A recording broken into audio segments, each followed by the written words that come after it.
I was on smoke patrol one night. That's it. On February 4th, New Orleans and I lost a good friend, Billy Gruber. He was the center of a celebration that included a jazz funeral and a party at Rock and Roll where some of his many friends reminisced. Anybody who lived in New Orleans knew Billy Gruber. Billy and I grew up together. He was a dear friend. I've known Billy since I was 13, and we've been friends ever since. I met Billy in high school. He was a quarterback at St. Paul's. We ran in the same circles, but he ran a lot faster than most of us. That was like the New Orleans version of the Rat Pack. Billy Gruber and I were the only two guys in our whole group of friends that went to Vietnam. The first time I met Billy, I was going into the warehouse. I met him in '88, the day I walked into the Palm Court. I met Billy at Palm Court many years ago, and he told me that he was opening Labiche's and he needed help.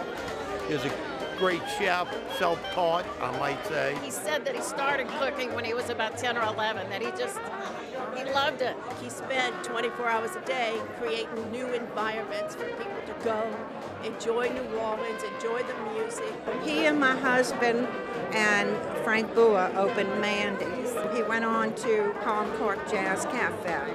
And then he did Labiche's, and he just never stopped. He was like a little ever-ready bunny. Everywhere you went, Billy Gruber was there. He always had a plan, ain't no question about that. I had the pleasure of sampling his different recipes for barbecue shrimp until he finally got it right, and he did. I always liked the breathtaking roast beef. Everything over there was great. The gumbo was exceptional. Best gumbo in town. He kept the shrimp out until he served it. You know, he was like a soup Nazi with his soups. It took him years to perfect that recipe. Besides the food being good, the restaurant was so successful because of Billy. He does everything in the kitchen himself. He does have help from a good friend, Roadrunner. I'm carrying out the tradition of his gumbo at Labiche's by the track. We got the secret recipe. His legacy will carry on. To me, it's his biggest accomplishment. It's the way he touched people. And look at all these people that are coming out to support him. Everybody loved him. He loved New Orleans. He loved everything about New Orleans. He loved people.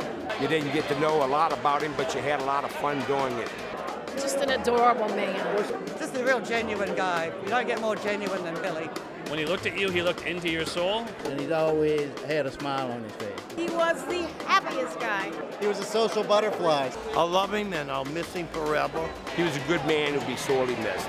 As soon as you met him, he made you feel like he was your special friend. He was like a best friend, like I've known all my life. I've known him for 15, 20 years.